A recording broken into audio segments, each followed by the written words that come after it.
I think if that cracks, then the markets, at least the equity markets, really start to panic a little bit. Because again, the thought process has to be is that with inflation where it is, how does the Fed come out and save us at this point? And I think the Fed won't, unless, like you said, maybe at 3,300, maybe at 3,000 on the S&P. That's a long way away. There's a lot of pain between where we are now.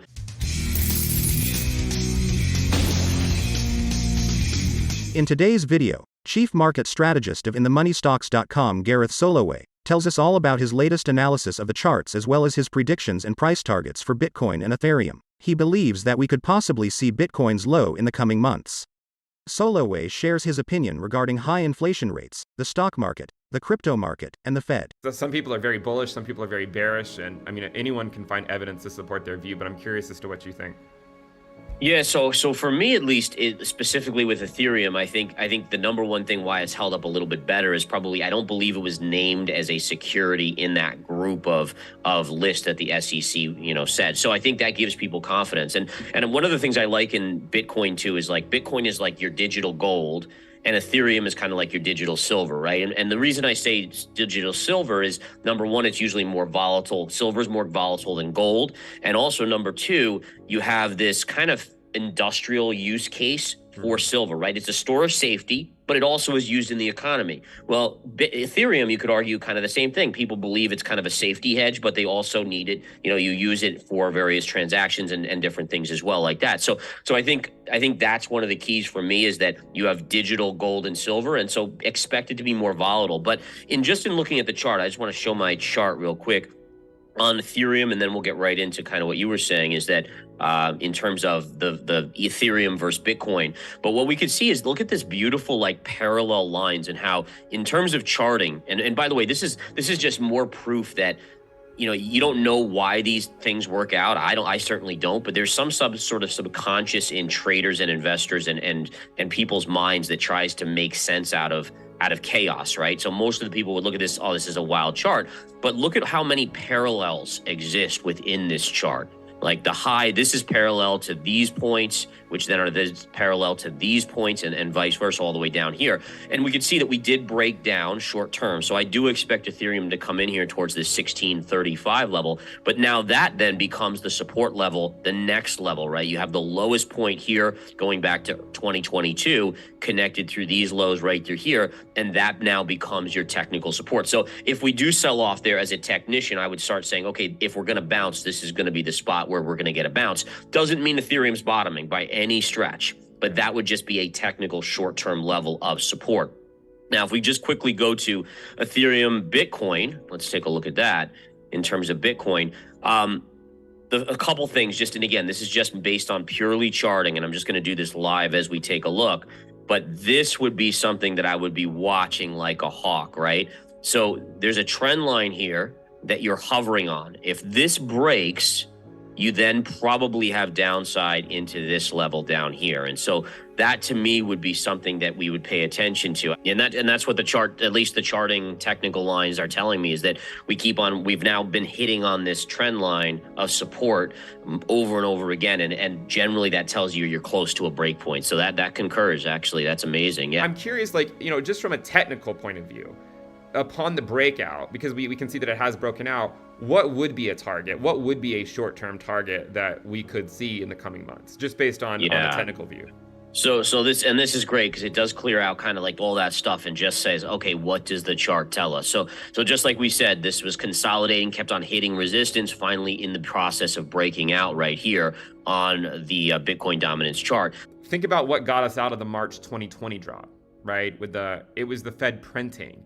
But will they print with core CPI at 5.5? I don't I don't know. I don't think so, but I hope not, just because if we went from 2% inflation to 9% with what they did, imagine where we go at 5% to where 15%. I mean, that's the tricky thing, and I think it's a good pivot over to here this week we have CPI data. I think is CPI data tomorrow. It's tomorrow. And then we get the Fed on Wednesday with PPI data, I think.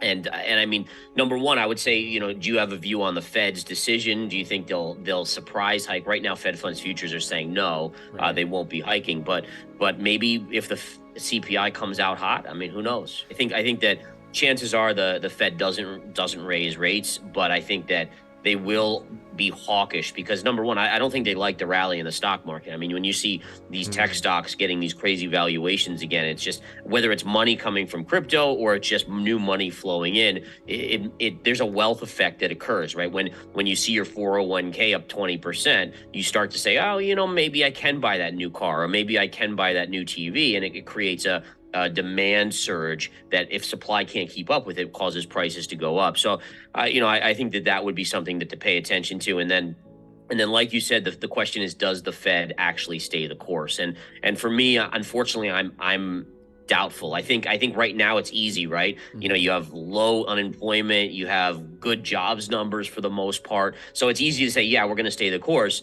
Show me an economy where you have 6% unemployment, right, and people are really struggling even more so, and then tell me that the Fed isn't going to come off the sidelines. And I agree with you. If that would be the worst case. I know people want it, but one of the things that I always try to input into people is that cycles are natural courses, right? Bull markets, bear markets, business cycles, those are naturally occurring. And if you don't screw with them, I'm a big believer that it's much more like a rolling hill, right?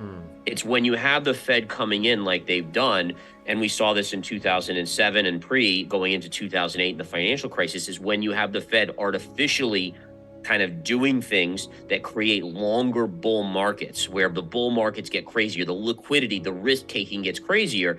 That's where you get the bigger, so it becomes much more like a Mount Everest, like up and then a collapse to the downside. And that's my big worry, is that because the Fed intervention was unparalleled since 2009, it's what's the downside? I mean, again, if you look at trends, right, we can be above trend for a while, but at some point it needs to come back below trend. Well, we've been above trend. I mean, the chart of the S&P or the NASDAQ mirrors the 1999.com tech market. And we know what happened there. You didn't see new highs on the tech sector for 15 years. And that's the concern, is like, how does the business cycle react when things get tough? And can the Fed come out and save the day with inflation elevated? Whenever something breaks, and that's when we start to pay attention? Or do you have, say, a timeline on how long this all could take to play out? Yeah, it's a really good question. I mean, especially with Fed intervention, the business cycles have been screwed up. I mean, it's almost like, you take some drug to change your hormones and it changes everything around. But in general, I would say that with the Fed on the sidelines and sucking liquidity out, we should see by later this year, at least I have it pinpointed in, that by the fourth quarter, we should be in a recession. Now, whether or not the data will show that it's a recession yet, sometimes it's a lagging, we don't see until a month or two later. But one of the things I would keep a really close eye on is the jobless claims. The jobless claims last week came out at 266,000, which was the biggest jump in jobless claims in like the last multiple years. Now, it could be a fluke, right? We don't know. Maybe this coming Thursday when we get jobless claims numbers, it's right back down to the low 200s, somewhere in that vicinity. But the question is, are we starting to turn the corner on the data? We did see some weaker, we know that some of the PMIs have been weak. We know that some of the other things have been weak. And so the question is, really the only thing that's been holding up is the jobs data, right? The jobs market, the last non-farm payrolls was still very, very strong. But I think if that cracks, then the markets, at least the equity markets, really start to panic a little bit. Because again, the thought process has to be is that with inflation where it is, how does the Fed come out and save us at this point?